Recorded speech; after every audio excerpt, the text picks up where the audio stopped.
গোপুসোনা চান করা হয়ে গেছে, এখন গোপুসোনা সাজুগুজু করবে কারণ আজ জন্মদিন, তার special day special day special day, তাই আমি ইচ্ছা করে স্পেশাল বলেছি, কিছু কেউ মনে করো না।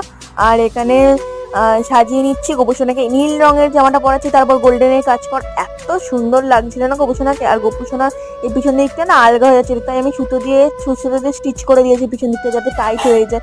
এই তো ভিডিওতে হয়তো পরে বুঝতে পারবে, আই থিঙ্ক হয়তো বুঝতে পারছো না। এখানে গোপুসোনার চুলটাও আমি করেছি কারণ কিনে আনতে ভুলে গেছিলাম, তাই খোঁপার বান কেটে আর চুল করেছিলাম গোপুসোনাকে কত সুন্দরভাবে সাজিয়ে নিয়েছে। আর এখানে ভোগগুলো সব করেছিলাম, রাখা আছে।